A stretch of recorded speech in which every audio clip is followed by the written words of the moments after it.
Hello everyone, അസ്സലാമു അലൈക്കും. അപ്പോൾ ഇന്നത്തെ വ്ളോഗ് നമ്മൾ നബി സല്ലല്ലാഹു അലൈഹി വസല്ലം അവസാനമായി പ്രസംഗിച്ച സ്ഥലമാണ് ജബലുർ റഹ്മ. അപ്പോൾ നമുക്ക് നേരെ വീഡിയോയിലേക്ക് ഒന്ന് പോയി നോക്കിയാലോ. ഇവിടെ നിന്ന് ഇനി കുറച്ച് നടക്കാൻ വേണ്ടിയിട്ടോ ജബലുർ റഹ്മയിലേക്ക്. അറഫയിൽ ലക്ഷക്കണക്കിന് ബാത്റൂമുകളുണ്ട്, പക്ഷേ എൻ്റെ കണ്ണിൽ പെട്ടത് ഈ സംഖ്യയാണ്.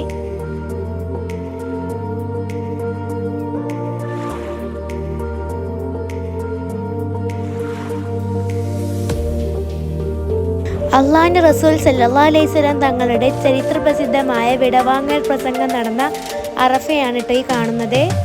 മക്കയിലെ മസ്ജിദുൽ ഹറാമിൽ നിന്നും 22 കിലോമീറ്റർ അകലെയാണ് ഈ അറഫ സ്ഥിതി ചെയ്യുന്നത്.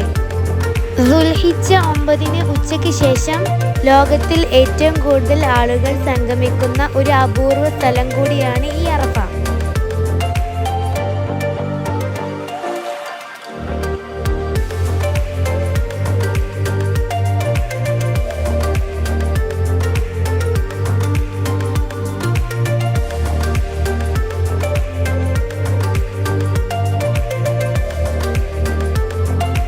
നമ്മുടെ ഉസ്താദ് ഇവിടുത്തെ ചരിത്രങ്ങൾ പറയുന്നുണ്ട്, നമുക്കൊന്ന് കേട്ടു നോക്കിയാലോ.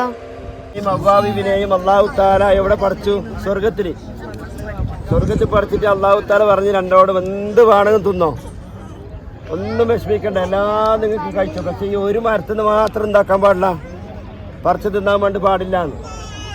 അങ്ങനെ ലേലത്താക്കപ്പെട്ട് ഇബ്ലീസ് എന്ത് ചെയ്തു? മവ്വാബിനെ നല്ലോണം മൂപ്പിച്ച്. പെണ്ണുങ്ങളെ മനസ്സങ്ങനെയാണല്ലോ, ആണുങ്ങൾ പറഞ്ഞാൽ അവർ പെട്ടെന്ന് വഴങ്ങും. മവ്വാബിനെന്ത് ചെയ്തു? ഇബ്ലീസാക്കാൻ നല്ലോണം പറഞ്ഞു മാറ്റി. ഈന്നൊന്ന് തിന്നോക്ക്, എല്ലാത്തൊന്നും തിന്നിട്ട് രസം പിടിച്ചല്ല. അപ്പൊ ഈന്നൊന്ന് തിന്നോക്ക് എന്ന് പറഞ്ഞു. അള്ളാഹു താല നേരത്തെ പറഞ്ഞിരുന്നു, ഇതിന്ന് പറിച്ചെന്താവും? രണ്ടാളി സ്വർഗത്തിൽ നിന്ന് പുറത്താക്കും. മവ്വാബിനെ റളിയല്ലാഹു തആല എന്തായി? ഫനസിയ, ഖുർആൻ പറഞ്ഞത് മവ്വാബി റളിയല്ലാഹു തആല മറന്നുപോയി. ഉടനെ തന്നെ ആ പഴം പറിച്ചു. മവ്വാബി പറിച്ചിട്ടാകുമ്പോ അള്ളാഹു താല പറഞ്ഞു, രണ്ടാളെ അടുത്തേക്ക് പോയിക്കൊള്ളണം. സ്വർഗത്തിൽ നിന്ന് പുറത്താക്കി. സ്വർഗത്തിൽ നിന്ന് അള്ളാഹു താല രണ്ടുപേരെയും എന്താക്കി? പുറത്താക്കി. ആ പഴം പറിച്ച കാരണത്താൽ. അതിൽ ഒരുപാട് ചരിത്രങ്ങളുണ്ട്. അള്ളാഹു താല നേരത്തെ തീരുമാനിച്ചതാണ്. കാരണം ആദം നബി അലൈഹി സ്വലാത്തു വസ്സലാമും ഹവ്വാ ബീവിയും ഭൂമിലോകത്തേക്ക് വന്നു കഴിഞ്ഞാൽ ഇവിടെ എന്തുണ്ടാകും? മക്കളുണ്ടാകും. മുഹമ്മദ് നബിൻ്റെ ഉമ്മത്തിമാരും ഒക്കെ ഉണ്ടാകും. അപ്പോൾ ചെറുതായിരിക്കുന്ന മക്കളൊക്കെ ഉണ്ടെങ്കിൽ അവർക്ക് പാല് കൊടുക്കണം, അതേപോലെ തന്നെ അവർക്ക് മാസങ്ങൾ കണക്കാക്കണം എന്നെല്ലാം അല്ലാഹു തആല നേരത്തെ തീരുമാനിച്ച കാര്യമാണ്. ഹവ്വാബി റളിയല്ലാഹു തആല ആ പഴം പറിച്ചപ്പോൾ ഹവ്വാബി റളിയല്ലാഹു തആലാന്റെ രണ്ട് നെഞ്ഞത്തെന്ത് ചെയ്തു? പിടിച്ചു. ആദം നബി അലൈഹി സ്വലാത്തു വസ്സലാമിന് ആ പഴം തൊണ്ടക്ക് പിടിച്ചു. അതാണ് ആണുങ്ങൾക്ക് ഈ കഴുത്തിന്റെ താഴത്തൊരു കൊട്ടും, സ്ത്രീകൾക്ക് അല്ലാഹു തആല ചെറിയ മക്കൾക്ക് കൊടുക്കാനുള്ള സംവിധാനം അല്ലാഹു തആല നിശ്ചയിച്ചത്. അങ്ങനെ രണ്ടുപേരും സ്വർഗത്തിൽ നിന്ന് അല്ലാഹു തആല പുറത്താക്കി. രണ്ടുപേരും രണ്ട് സ്ഥലത്തായി. അങ്ങനെയാണ് ഹജ്ജിന് വന്നപ്പോൾ ആദം നബി അലൈഹി സ്വലാത്തു വസ്സലാമിനെയും ഹവ്വാബിനെയും രണ്ടുപേരും എവിടെ വെച്ച് കണ്ടുമുട്ടി? ഈ സ്ഥലത്ത് വെച്ച് കണ്ടുമുട്ടി. അതാണ് അറഫ. അതിൻ്റെ അർത്ഥം കണ്ടുമുട്ടി എന്ന് പറയുന്നത്. ഹജ്ജിന്റെ ഫർദിൽപ്പെട്ടതാണ്. ദുൽഹിജ്ജ 9 എന്ത് ചെയ്യണം? അറഫ ഭൂമിയിൽ നിൽക്കണം. ഹജ്ജിന്റെ വാജിബാത്തിൽപ്പെട്ടതാണ്. അപ്പൊ നമ്മൾ നാട്ടിൽ നിന്നെല്ലാം പറഞ്ഞേക്കില്ല, ഹജ്ജിന് പോയാൽ അറഫ ഭൂമിയിൽ നിന്ന് എല്ലാവരും ഒരുമിച്ച് കൂടും. ആ ഭൂമിയാണ് ഈ കാണുന്ന ഭൂമി. മുമ്പ് ഇവിടെ ഇതൊന്നും ഉണ്ടായിട്ടില്ല. ഇവിടെ ഒട്ടകങ്ങളും അതേപോലെ തന്നെ ചോന്ന മണ്ണുകളൊക്കെ ആയിരുന്നു. ഇപ്പോൾ ഇവിടെ സംവിധാനമൊക്കെ മാറി നല്ല വിശാലമായിരിക്കുന്ന ഗാർഡനൊക്കെ ഉണ്ടാക്കി കാണുന്നു. ഇതിന്റെ മുകളിലൊക്കെ നമുക്ക് മുമ്പ് കയറിയിട്ടുണ്ട്. ഇതിന് മുമ്പ് ദുആ ചെയ്തിട്ടുമുണ്ട്. ഹബീബായ നബി സല്ലല്ലാഹു അലൈഹി വസല്ലം തങ്ങൾ അറഫാ ഭൂമിയിൽ വെച്ച് ലക്ഷത്തിൽ വരുന്ന പ്രവാചകന്റെ അനുയായികളെ സംവിധാനം ചെയ്ത മലയാണ് ഈ കാണുന്ന ചെറിയ പർവ്വതം. ഇതിന്റെ മുകളിൽ കയറിയിട്ടാണ് നബി സല്ലല്ലാഹു അലൈഹി വസല്ലം തങ്ങൾ 1.4 ലക്ഷത്തോളം വരുന്ന പ്രവാചകന്മാരെ സഹാബ കിറാമിനും അവിടുത്തെ ജനങ്ങളെയും ഉത്ബോധിപ്പിച്ചുകൊണ്ട് പ്രസംഗം തിരിച്ചു. അതുകൊണ്ട് തന്നെയാണ് അറഫ ദിവസം, ഈ ദിവസം എത്ര വലിയ രോഗത്തിലുള്ള ആരെങ്കിലും, അതായത് നാട്ടിൽ നിന്നും പല രാജ്യത്തിൽ നിന്നും ആരെങ്കിലും ഹോസ്പിറ്റലിലോ വേറെ സ്ഥലത്തായി കഴിഞ്ഞാൽ ഇവിടുത്തെ ഗവൺമെൻറ് അവർക്ക് വണ്ടി സംവിധാനം ചെയ്തിച്ചു. അതുപോലെ തന്നെ വലിയതായിരിക്കുന്ന രോഗത്തിലുള്ളവരൊക്കെ ഹോസ്പിറ്റലിൽ നിന്ന് കൊണ്ടുവന്ന് ആംബുലൻസിൽ കൊണ്ടുവന്ന് ഈ ദിവസം ദുൽഹിജ്ജ 9 ഈ അറഫ ഭൂമിയിൽ എല്ലാവരും സമ്മേളിക്കും. കാരണം അൽ ഹജ്ജു അറഫ, ഹജ്ജ് എന്ന് പറഞ്ഞാൽ അറഫ ഭൂമിയിൽ നിൽക്കലാണ്. ഈ ഹജ്ജിൻ്റെ പറഞ്ഞിൽപ്പെട്ട ഈ അറഫ ഭൂമിയിൽ ഒരാൾ നിന്നിട്ടില്ലെങ്കിൽ അവർക്ക് എന്ത് കിട്ടൂല? ഹജ്ജ് കിട്ടൂല. അതുകൊണ്ട് എല്ലാവരും ദുൽഹിജ്ജ 9 ഈ അറഫ ഭൂമിയിൽ ഒരു 5 മിനിറ്റെങ്കിലും അല്ലെങ്കിൽ 1 മണിക്കൂറെങ്കിലും എന്താക്കണം? കുറഞ്ഞൊരു സമയം ഇവിടെ ചെലവഴിക്കണമെന്നാണ് ഹജ്ജിൻ്റെ ഏറ്റവും വലിയ വാജിബാത്ത്. അതുകൊണ്ട് തന്നെ എല്ലാവരും ഹജ്ജിന് വന്നവര് ഒഴിവാകാതെ എല്ലാവരും ഈ സ്ഥലത്ത് നിന്ന് അവരെന്താക്കും, അള്ളാഹുവിനോട് പ്രാർത്ഥിക്കും. രാവിലെ സുബഹി നിസ്കരിച്ച് വന്നു കഴിഞ്ഞാൽ വൈകുന്നേരം ഗുറൂബാഗ് അസ്തമിക്കുന്നതിന് മുമ്പ് തന്നെ നേരെ അവരേക്ക് മുസ്ദലിഫിൽ പോയി അവിടുന്ന് കല്ല് വർക്കിയിട്ടാണ് ഇൻഷാ അല്ലാഹ് ദിൽഹജ്ജ 10 രാത്രി ഹജ്ജ് പെരുന്നാളിന് രാവിലെ ജംറത്തുൽ അക്ബയെ എറിയല്. പണ്ടൊക്കെ നമ്മൾ പറയലുണ്ട്, നാട്ടിൽ നിന്ന് കേൾക്കലുണ്ട്, കല്ലൊക്കെ എറിയൽ. ഇന്ന് മക്കത്ത് കല്ലെറിയലാണ്. നമ്മൾ വിചാരിച്ച് വലിയ കല്ലൊക്കെ എടുത്തിട്ട് ജംറയിൽ എറിയിരുന്നാണ് നമുക്ക് മനസ്സിലാക്കിയത്. അങ്ങനെയല്ല, ഈത്തപ്പഴത്തിന്റെ കുരുവിലുള്ള ചെറിയ കല്ലുകളാണ്. ആ കല്ല് മുസ്ദലിഫിൽ എന്താക്കും, ഈ അറഫ കഴിഞ്ഞ് പോയിട്ട് പറത്തിയിട്ട് അവിടെ നിന്നാക്കും 3 ജംറകളുണ്ട്. ഒന്ന് ജംറത്തുൽ അക്കബ, ജംറത്തുൽ ഉസ്ത, ജംറത്തുൽ ലൂല. ആദ്യത്തെ എറിയുന്ന ദിവസം ജംറത്തുൽ അക്കബ, അതിന് 7 കല്ല് എറിഞ്ഞുകൊണ്ടാണ് നേരെ തവാഫ് ചെയ്യാൻ വേണ്ടി മക്കയിലേക്ക് പോകല്. അപ്പൊ ഇവിടെ ഒരുമിച്ച് കൂടിക്കൊണ്ടാണ് നബി സല്ലല്ലാഹു അലൈഹി വസല്ലം തങ്ങൾ എല്ലാ കാര്യവും സഹാബത്തിനും ഈ ദിവസത്തിന്റെ പോരിശയിലും പറഞ്ഞു കൊടുത്തു. അത് നബി അലൈഹി സ്വലാത്തു വസ്സലാമും അവ്വാബി റളിയല്ലാഹു തആല അൻഹു സ്വർഗ്ഗത്തിൽ നിന്ന് പുറത്താക്കി രണ്ടുപേരും ഇവിടുന്ന് കണ്ടുമുട്ടി. അതാണ് ഇതിനിക്ക് അറഫ ഭൂമി എന്ന് പേര് വരാൻ വേണ്ടി കാരണം. അല്ലാഹു തആല അവരെല്ലാം ബർക്കത്തുകൊണ്ട് നമ്മളെല്ലാവരെയും വിഷമങ്ങളും ബുദ്ധിമുട്ടുകളും എല്ലാം തീർച്ചയായിട്ടുമാറാവട്ടെ. അത് നബി അലൈഹി സ്വലാത്തു വസ്സലാമിന്റെയും ഹവ്വാബിയുടെയും നമ്മളെല്ലാവരെയും ഉപ്പയും ഉമ്മയുമാണ് അവർ. അള്ളാഹു തആല അവരെല്ലാം ദർജ ഉയർത്തി അവരോട് കൂടി സ്വർഗത്തിൽ ഒരുമിച്ച് കൂടാൻ അള്ളാഹു നമുക്ക് തൗഫീഖ് ചെയ്യുമാറാവട്ടെ. നമ്മളോട് ദുആ കൊണ്ട് വസിയത്ത് ചെയ്ത ഒരുപാട് മുഅ്മിനീങ്ങളുണ്ട്. അള്ളാഹു തആല അവരെല്ലാവരെയും രോഗങ്ങൾ പരിപൂർണ്ണ ശിവ നൽകി അനുഗ്രഹിക്കുമാറാവട്ടെ. ഹോസ്പിറ്റൽ കഴിയുന്നവരുണ്ട്, അറ്റാക്കായി ഓപ്പറേഷൻ കഴിഞ്ഞവരെ ദുആ കൊണ്ട് വസിയത്ത് ചെയ്തവരുണ്ട്, ഗർഭപാത്രത്തിലേക്ക് മുഴയായി ഓപ്പറേഷത്തിന് വേണ്ടി കാത്തു നിൽക്കുന്നവരുണ്ട്. അള്ളാഹു തആല നമ്മുടെ ഉംറിന്റെയും സഹീന്റെ എല്ലാം ബർക്കത്ത് കൊണ്ട് ആർക്കും ഒരു ബുദ്ധിമുട്ടില്ലാണ്ട് നമ്മളോട് ദുആ കൊണ്ട് വസിയത്ത് ചെയ്ത് ആർക്കും ഒരു വിഷമമില്ലാണ്ട് എല്ലാവർക്കും റാഹത്തും സന്തോഷവും അള്ളാഹു നൽകുമാറാവട്ടെ. നമ്മളിങ്ങോട്ട് ഉംറയ്ക്ക് വന്നപ്പോൾ നമ്മുടെ മാതാപിതാക്കൾ, ഉസ്താദുമാർ, അതുപോലെ നമ്മൾ വേണ്ടപ്പെട്ടവരൊക്കെ നമ്മുടെ വിവരം അന്വേഷിച്ചുകൊണ്ട് സന്തോഷ വാർത്ത അറിയിക്കുന്നുണ്ട്. അള്ളാഹു തആല അവർക്കെല്ലാവർക്കും ആഫിയത്തുള്ള ദീർഘായുസ്സ് പ്രദാനം ചെയ്യുമാറാവട്ടെ. നമ്മളിവിടെ ഒരുമിച്ച് കൂടി നമ്മളെല്ലാവരെയും, നമ്മളെ പല ഉപ്പമാരുടെയും ഉമ്മമാരുടെയും മക്കളാണ്, പല നാട്ടുകാരാണ്.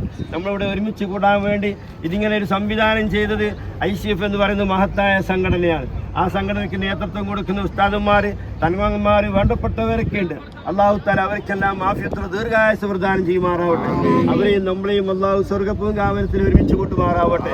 നമുക്ക് നേതൃത്വം നൽകുന്ന സുൽത്താനുൽ ഉലമ, റയീസുൽ ഉലമ, ബദ്ർ ഉസ്താദ്, ഫേറോഡ് ഉസ്താദ്, കുറ്റമ്പാറ ഉസ്താദ്, സുന്നത്ത് ജമാഅത്തിന്റെ എല്ലാ പണ്ഡിതന്മാർക്കും അള്ളാഹു ആഫിയത്തുള്ള ദീർഘായുസ്സ് പ്രദാനം ചെയ്യുമാറാവട്ടെ. അവരെല്ലാം തണലായിക്കൊണ്ട് സുന്നത്ത് ജമാഅത്തിന് വേണ്ടി പ്രവർത്തിക്കാൻ അള്ളാഹു നമുക്കെല്ലാവർക്കും ആഫിയത്തും പ്രദാനം ചെയ്യുമാറാവട്ടെ. നമ്മളോട് ദുആ കൊണ്ട് വസിയത്ത് ചെയ്ത ഒരുപാട് മുഅ്മിനീങ്ങൾ മക്കളെ കെട്ടിച്ചയക്കാൻ വേണ്ടി, വീടില്ലാത്തവർ, അതേപോലെ തന്നെ ആൺകുട്ടികൾക്ക് വേണ്ടി പെൺകുട്ടികൾക്ക് വേണ്ടി പല പ്രശ്നങ്ങൾ കൊണ്ടും ദുആ കൊണ്ട് വസിയത്ത് ചെയ്തവരുണ്ട്. നമ്മൾ ദുആ ചെയ്യുകയാണെങ്കിൽ നമ്മുടെ മജ്‌ലിസിൽ, നമ്മുടെ കൂട്ടത്തിൽ പാവപ്പെട്ട ഒരു തെറ്റ് പോലും ചെയ്യാത്ത ഒരുപാട് ചെറിയ ചെറിയ മക്കളുണ്ട്. അല്ലാഹു തആല അവരെല്ലാം ബർക്കത്തുകൊണ്ട് നമ്മുടെ ദുആൻ അല്ലാഹു തആല കബൂൽ ചെയ്യുമാറാവട്ടെ. അതുപോലെ തന്നെ നമ്മൾ ചെയ്യാനിരിക്കുന്ന ഉംറയും ചെയ്ത ഉംറയും എല്ലാം അല്ലാഹു തആല സ്വീകരിച്ച് ഇനിയുള്ള ജീവിതം നല്ല നിലയ്ക്ക് ജീവിക്കാൻ അല്ലാഹു നമുക്ക് എല്ലാവർക്കും തൗഫീഖ് ചെയ്യുമാറാവട്ടെ. നമുക്കുള്ള ഉപദേശം തരുന്ന നമ്മുടെ മാതാപിതാക്കൾ, ജീവിച്ചിരിപ്പുള്ളവർക്കെല്ലാം അല്ലാഹു തആല ആഫിയത്തുള്ള ദീർഘായുസ്സ് പ്രദാനം ചെയ്യുമാറാവട്ടെ.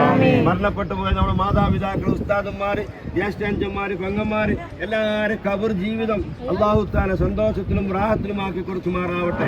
അവസാനം നമുക്കെല്ലാവർക്കും മരിക്കുന്ന സമയത്ത് പരിപൂർണ്ണ ഈമാൻ സലാമത്താക്കി നല്ലൊരു ദിവസം നല്ലത് ചെയ്യുന്ന സമയത്ത് ഒതുവോടുകൂടി നബി സല്ലല്ലാഹു അലൈഹി വസല്ലം തങ്ങളുടെ പുഞ്ചിരിക്കുന്ന മുഖം കണ്ട് നമ്മുടെ അവസാനത്തെ ശ്വാസത്തിൽ ലാ ഇലാഹ ഇല്ലല്ലാഹ് മുഹമ്മദ് റസൂലുള്ളാഹ് എന്ന കലിമത്ത് തൗഹീദ് ഉച്ചരിച്ച് മരിക്കാൻ അല്ലാഹു നമുക്കെല്ലാവർക്കും തൗഫീഖ് ചെയ്യുമാറാവട്ടെ. നമ്മുടെ മാതാപിതാക്കൾക്കും ഉസ്താദുമാർക്കും അല്ലാഹു തആല എല്ലാവിധ അനുഗ്രഹം ചൊരിഞ്ഞു തരുമാറാവട്ടെ.